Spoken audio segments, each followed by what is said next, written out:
What's up, everybody? Welcome back to Heat and Soul Podcast. Today, I'm joined by David from Kito Wares. How are you doing, man? Doing great, man. I'm really excited. Yeah. We have some really cool shoes here, hats. We have a really cool jacket behind me.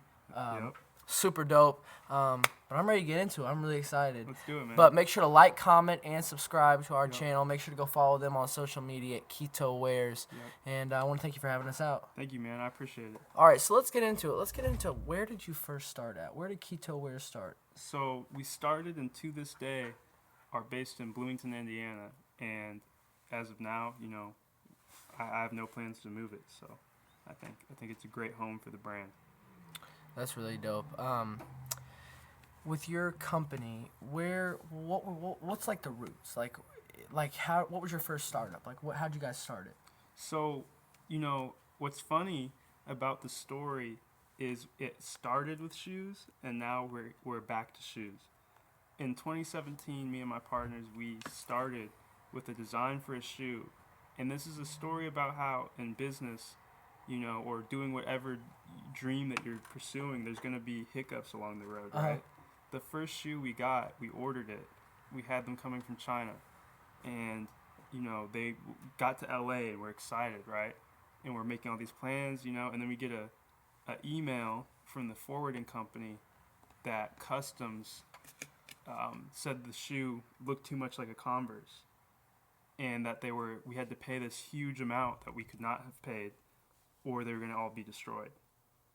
So we cut our losses. They got destroyed. The supplier gave us some of our money, and we were on to the next thing. We took that on the chin. I started designing bags. We ordered some bags. They weren't really resonating, but we got the bag in the hands of Winnie Harlow, a model. Okay. She wore the bag in a Lyft commercial, and that kind of brought some enthusiasm around the brand, which was huge for us at the time.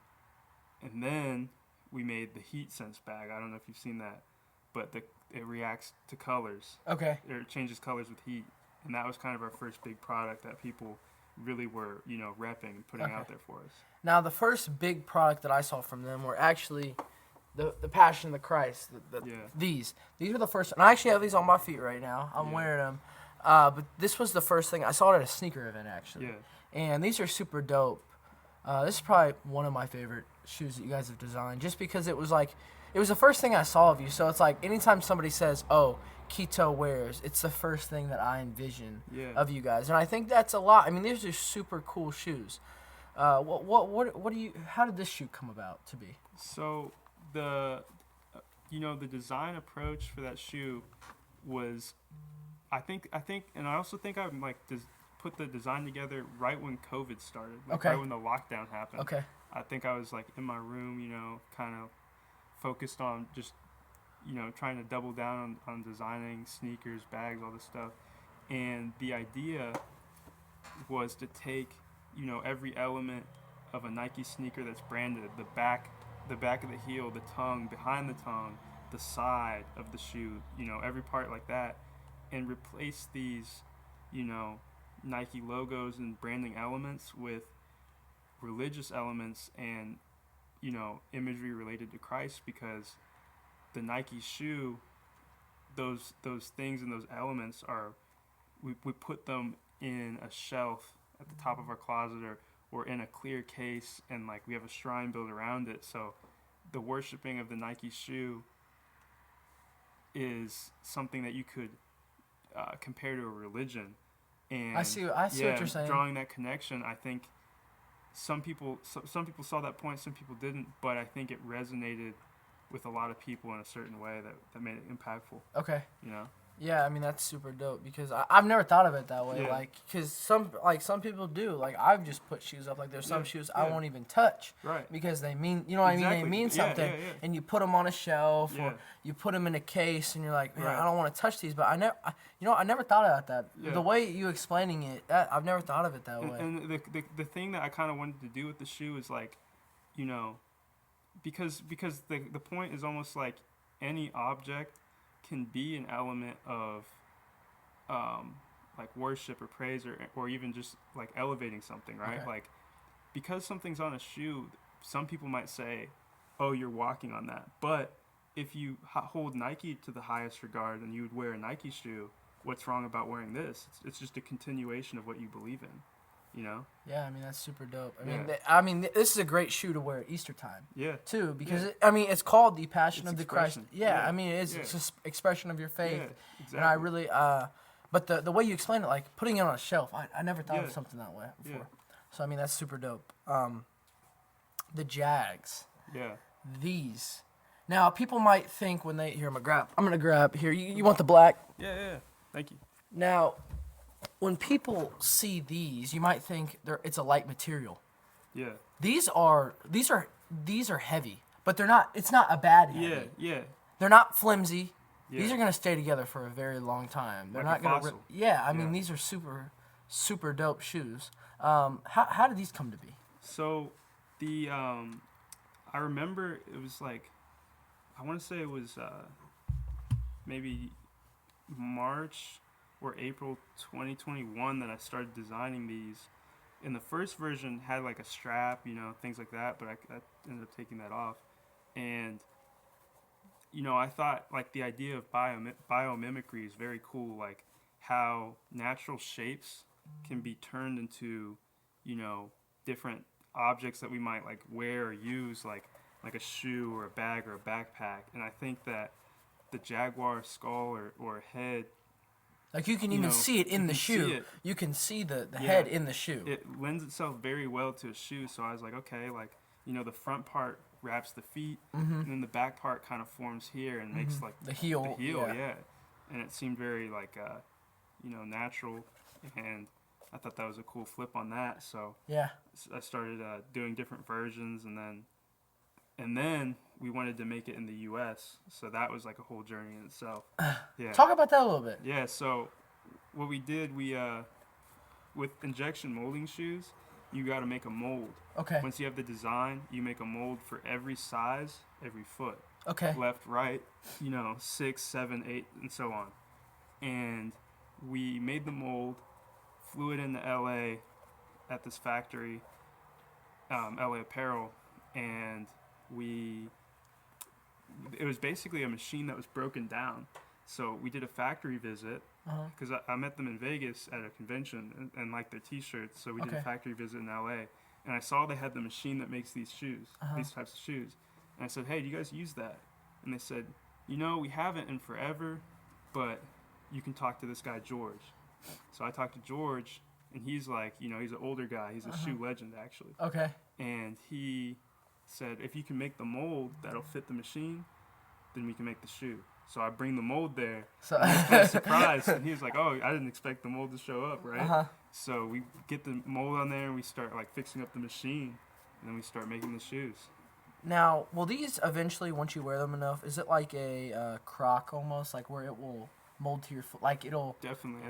I think it does adapt to your foot, not as much as something like a croc, but you know, I've had a pair of these that I've worn since we started making them, or like in May of this year, and they've held up great, which I like to see, you know. Yeah, I mean that's super dope. This is probably one of the most interesting shoes I have seen. Yeah. But I really like them because the detail, even on the bottom, like a lot. You don't have to go this far with the shoe, but you guys probably won't be able to see it on camera. Right. But it says it's the detail. Fossil-X. It's super cool. The detail that went into these shoes. How long did it take to make these? You know, from the design to a finished product, about a year. And I think that the idea itself was the part that took the longest. The molds took about a month and a half, and then, you know, making them and getting the consistency right just took practice. So once we were in the factory, just getting the settings on the machine right and having that level of control was really cool, because I feel like it upped the quality on the product. You know, we were making real-time adjustments when the weather was changing one day.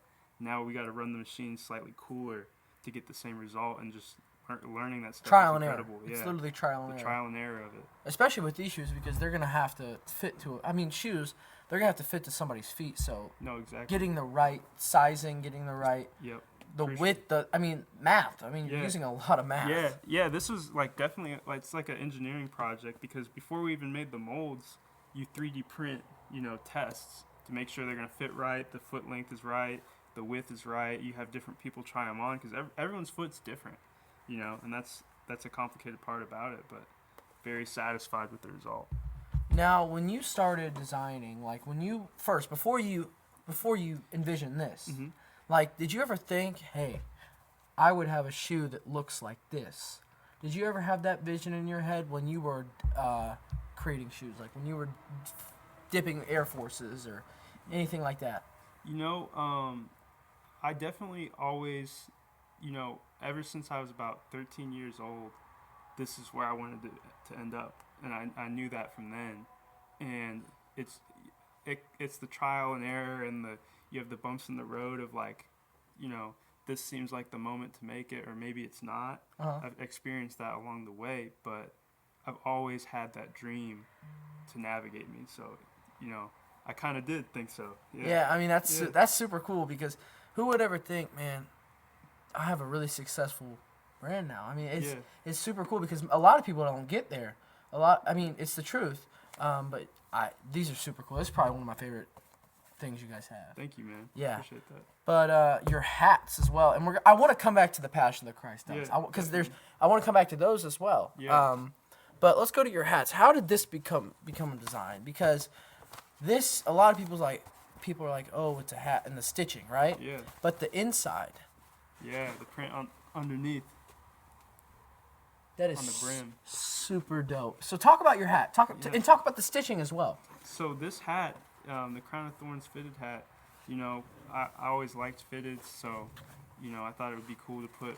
We used to airbrush New Era hats. I don't know if you've ever seen that from us, but back when we customized shoes, we also would customize New Eras. Okay. And, you know, the extension of that is to now make your own hat from scratch if you can figure out how to do that. So I was like, all right, I think this would be a really cool, like, application that I've never seen before, adding the Crown of Thorns all the way around the hat.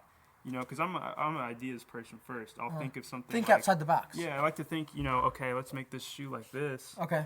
And I don't really think of, like, is this going to be easy or hard to do? I kind of just try to focus on what I want to do. Well, you have at hand at that point, yeah. And then find a way to get there. So, you know, we talk to the factory and they say, hey, the all-around embroidery is going to be difficult.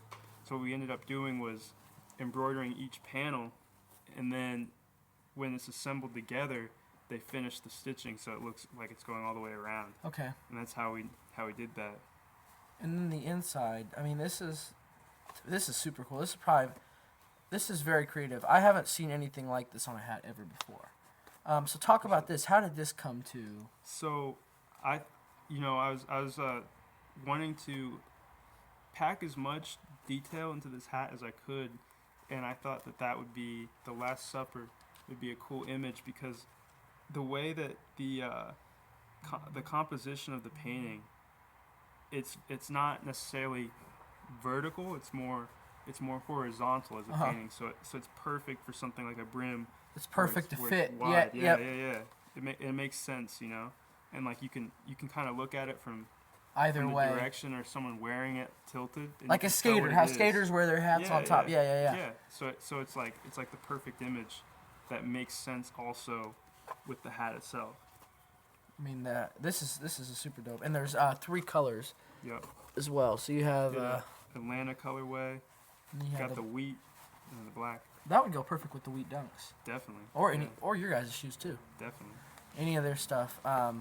If they want to find your company, where can they find you guys online? Like, what's your website? So our main website is Keto.online. We're rolling out a big change to that right now. And then our other website, we have fossil-x.online as well. Okay. Yeah. All right. So I want to go back, not to these, but, well, you know what? We'll grab both pairs. So we have these, and then we have these as well. Sweet. So talk about those, because they're both Passion of the Christ, but they're different. Different colorways. Yeah. Yeah. This is actually the first colorway.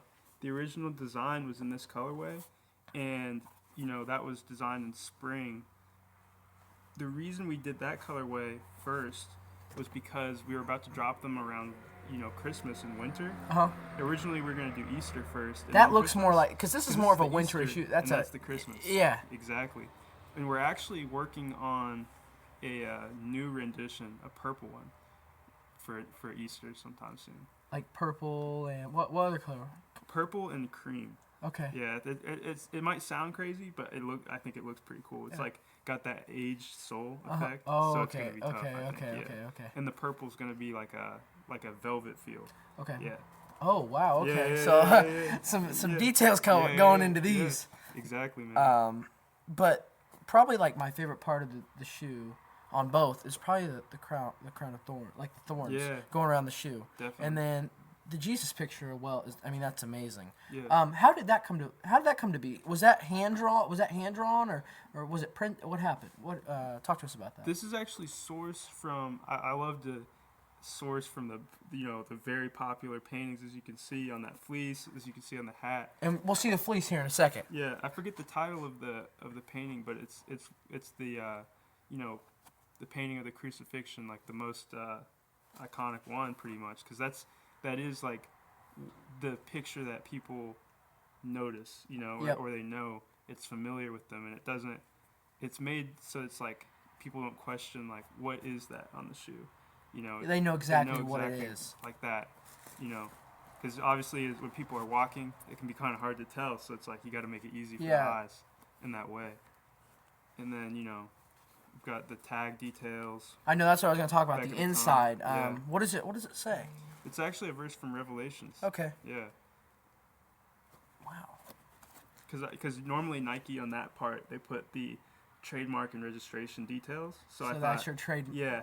How to flip that in a way that makes sense with the shoe. Yeah. And I Nike, they normally put Nike SB here. And then you put Jesus and Christ. the swoosh, and I put the cross. Our Lord and the our swoosh. Savior. Yeah. That's super dope, man. Yeah. Just the detail that goes in these shoes. I mean, it's a lot. I mean, you have the that's supposed to be blood, if I'm not mistaken. It is. Yep. The splatter on the side.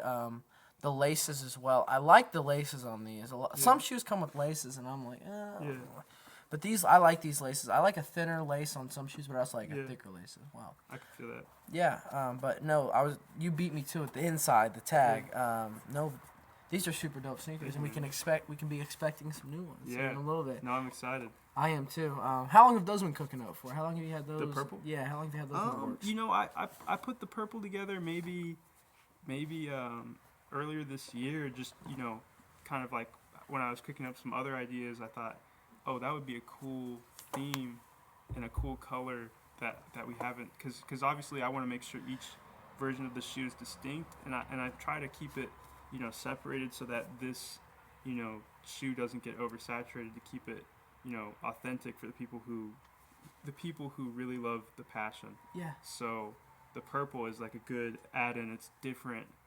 It's like, I don't want to have any that are too much alike. This is the white. You got the tan. Yeah, because purple is distinct. Because Nike sometimes, or like not even Nike, just other brands in general, will just throw out, like, the market is flooded with Jordan 1s that are the exact same. I mean, it's the exact same shoe, and people will buy it all the time. But they will. It's crazy, and they will flood the market with just the same shoe, all the time, and it's ridiculous. And sometimes they look the same, and people will buy it. It's crazy, man. But you guys definitely have different shoes that every time you guys are going to drop something, it's going to be completely different. Exactly. So that's what makes your guys' brand different. And that's super important for, when you're one of the little guys, like, it's super important that, okay, like, what can Nike do that we can't do? They can make a lot of shoes.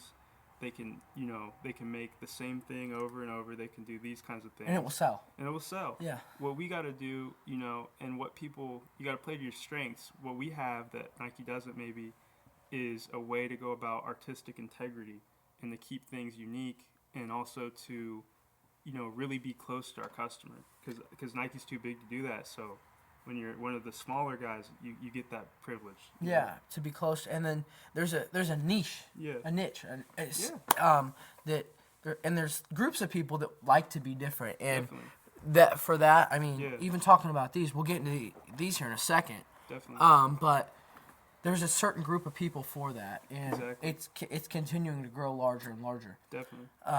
So talk about these, because these are super interesting. There's a bunch of bone. I actually don't even know the story behind these, but these are super cool. So go ahead and talk about these. This is the first shoe that we manufactured, that we put out. Even though the Passion was designed first, we put this one out first. October 2nd, 2020. Obviously, you know, it's got kind of a spooky theme. Yeah. The catacombs. It looks like a Halloween shoe. Yeah, almost. yeah. We dropped it like, you know, right at the beginning of the month before then, and it's really just, you know, this is a print that I used to use on puffer jackets. Okay. On fleeces that we had dropped before we did shoes. Okay. And we actually trademarked it, called the Catacombs, and we have the trademark on the Catacombs for certain items, and that was something that I thought, hey, you know, I had airbrushed it by hand on a lot of shoes. Oh, really? So I thought, yeah. Oh, wow. So that's how we first got into shoes in general, was during COVID. Everything shut down. Obviously, you can't order stuff from overseas when everything's shut down. So at the time, we were like, okay, well, you know, our only option would kind of be to customize sneakers. Like what can we do locally without getting stuff from overseas? Well, if you got an airbrush and you can get Air Force Ones and you got a cool design, you can definitely customize shoes. You know? So we got into that, and I had stencils of this artwork that we'd hand airbrush, and I would you know, sit there and do like we did the catacomb JPEG shadows. Mm-hmm. And we did about 500 pairs of those. I think I would hand paint about 100 pairs a day at my busiest, and that was wild. Yeah, it was a crazy time. It was a good time. But do you know the cool thing about like when you airbrush shoes and Mm-hmm. when you paint them, you're not gonna find one that's the same. exactly the Yeah. same. Facts, they got character. Yeah, they Yep. do. Every single shoe has that is airbrush or painted. It's different. Yeah. There's gonna be some minor detail or maybe a major detail that's going to be different than any other shoe in that line. Right. And we started customizing on dunks before the hype really took off. Okay. So we were getting dunks for below retail or right at retail because people weren't even, you know, into them like that. No, I mean, when did it start? What, about 3 years ago? It was like right at the beginning, because this was 2020 and certain dunks were hype. And But like not obviously all. Travis Scott's, but JPEG shadows were sitting. So we were just copping them, and now they're like, you know, you could get a pair for like 700. We were getting for like 110. It's crazy, and we were airbrushing them. Yeah, I mean, we went to a skate shop down in Florida. Yeah. This guy had like 10 grand worth of just dunks. And Yeah. he had like an old contract with Nike. Yeah. And he ended up selling his contract for like $2 grand. And he had like $10,000, $15,000 worth of dunks. And we bought like 5 pair from him. Yeah. And he just ended up selling his whole dunk collection. I was like, dude. It's wild. Yeah, I know. But that's before dunks were like We're big. SB. Yeah, I mean, because a lot of people, they slept on dunks. And now dunks are the Because thing. they're so wearable, you know. And, Yeah. And Travis Scott really like pushed that out there when he did the collab with Oh, Nike yeah. on the dunk. It kind of pushed it out Oh, there yeah. a lot. Yeah. Yeah. And then other things started following. And, Oh. Yeah. And I mean, I love dunks. Don't get me wrong. I love wearing them. They're super cool. But sometimes they just shoes get repetitive. Right. And that's when something like your guys' brand comes in handy. Yeah. And it's just different. It's different than anything. It's different than what Nike would release, what Adidas would release. Yeah. But no, I mean, your guys' brand is just different than anything else that's out there. But let's hop into some samples. Yes. Let's do it. I know. Now these have been worn, so these are tested. These are wear tested, huh? Yes. Yep. Kind of a blazer shape. Got the foam tongue. These are heat sensitive, so with heat, these go from this color to gray, which is really cool. And we're looking at putting these out sometime next year. I like the stitching. You guys always have your brand on the back, Kito, and it's always I really do like that. The embroidery. So are you excited about these? Definitely. I've wanted to put these out for a while, just finding the right time, really. Because you got to put them out in the right season as well. Exactly. It's right season. You know, people have to be, like, because I think, you know, there's certain times where people are in the blazers or not, you know. Yeah, I mean, I like They're a to really wear. wearable shoe, though. I have one pair of blazers, and I wear them in the fall. You know, we'll go with these because. Yeah. Talk about these. So this is a kind of like a snow boot, you know, maybe similar to like a UGG boot or something of that nature. It's got like a pull tab adjusting for tightness. It's got like a fur liner. Then it's got this for the snow. And then it's got a kind of like our spin. We call it Catacombs camo, like a Catacombs Realtree type camo. We're actually working on a collab with Realtree, but it's gonna have a different print. and this is a sample kind of made for that, but we're actually, I think, going to do this one independently. Okay. So I'm excited about these. Those are super dope. Yeah. Those are really dope. And then these, I want these to drop. I don't know when you're gonna drop these, but you're gonna have to tell me when these drop. People like these a lot. These are we call them the ethereal lows. Okay. And we actually are working, something that's gonna be cool about these, we're gonna release them with a comic book. Oh, yeah. Really? We've been writing a comic book to go with them. Wow. Yeah. A comic book for these? Wow. So it's cool. It's about like a shoe factory.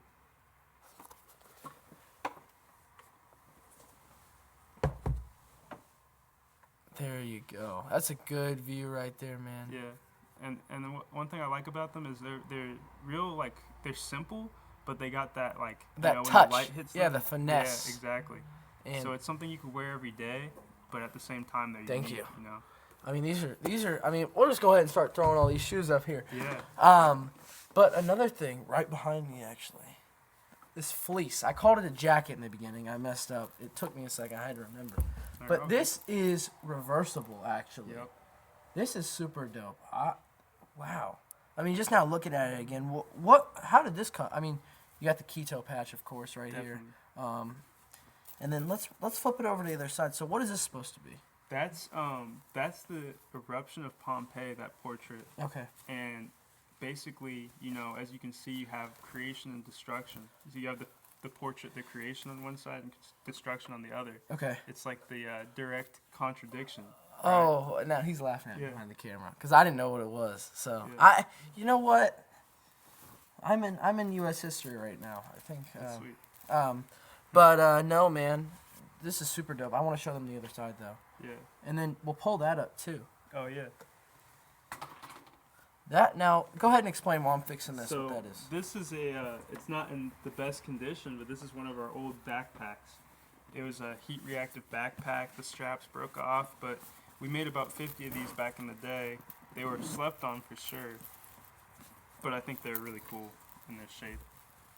Oh, now you have. Okay, now it all makes sense. Okay. Yeah, we did shorts as well with the Garden of Eden, and then a similar portrait on the other side.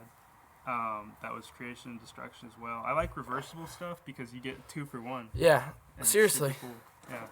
What were some? Actually, you want to show that bag over there Yeah. Yeah. You can do it. before we get to the next part? Now we were talking earlier, and you said it's like a rocket ship. Yeah, it's like a jetpack. This is a backpack me and one Jetpack, of my buddies my put bad. together, and uses a material called opal polymer that shifts color when it stretches. And this is a rough draft basically, but the shape I think is really cool, and it's obviously like a pretty crazy backpack. So like, you know, all black outfit with this on, it's a cool bag. It's got zippers on the side as Yeah, well. lots of room. Let's unzip the side. Yeah, you have enough room to put a phone here. I mean, You can can put a laptop. you can a put whole shoes in outfit. here. Yeah, you can go camping with this. Yeah, seriously. Yeah. It's like your own personal bag. But that's super cool, man. Yeah. But what were some challenges getting in the door for you guys? You know, I think getting the brand out there is always that first step. I think also, you know, getting the first 100 people behind you is something, for example. Yeah. And then it starts to snowball. First 100, first 1,000 people. I think, you know, sourcing stuff is always challenging when you're getting started, figuring out who to make the things with. I think I remember the first shoe manufacturer that we had to try and make these. I remember getting a picture back of what, like, we gave them a week to do a sample, and getting a picture back and seeing that, like, how it looked and how different it was from what I wanted. It was night and day, and you know, okay, now I gotta find someone else. It's the trial and error of it, right?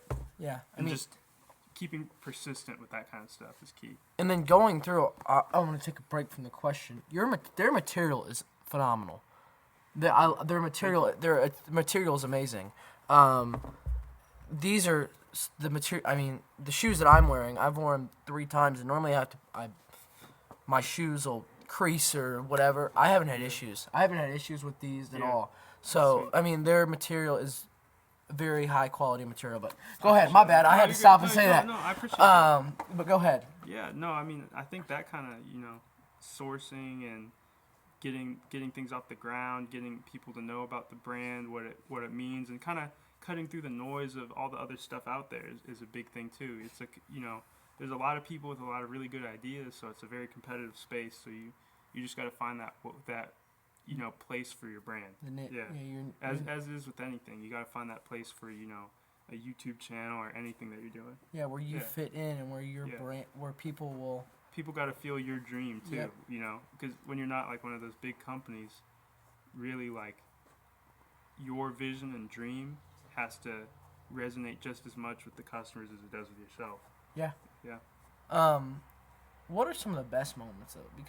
What are some of the best moments that you guys have had? I think one of the coolest moments, like this is a long time ago, maybe 2018, 2019. I remember when Lil Baby came to Indy. When we were making the heat bags. He through a friend who knew his DJ, because his DJ is from Indy. I ended up being able to get to him with the bags. Like they showed him the bag, and he was like, okay, can you bring 20 to the tour bus? And I was like, okay, 20 bags, that's a lot, right? And he was like, how much you sell them for? Like, this is Lil Baby. Like, I'm on the bus with him. He's like, how much you sell these for? Like, I like these.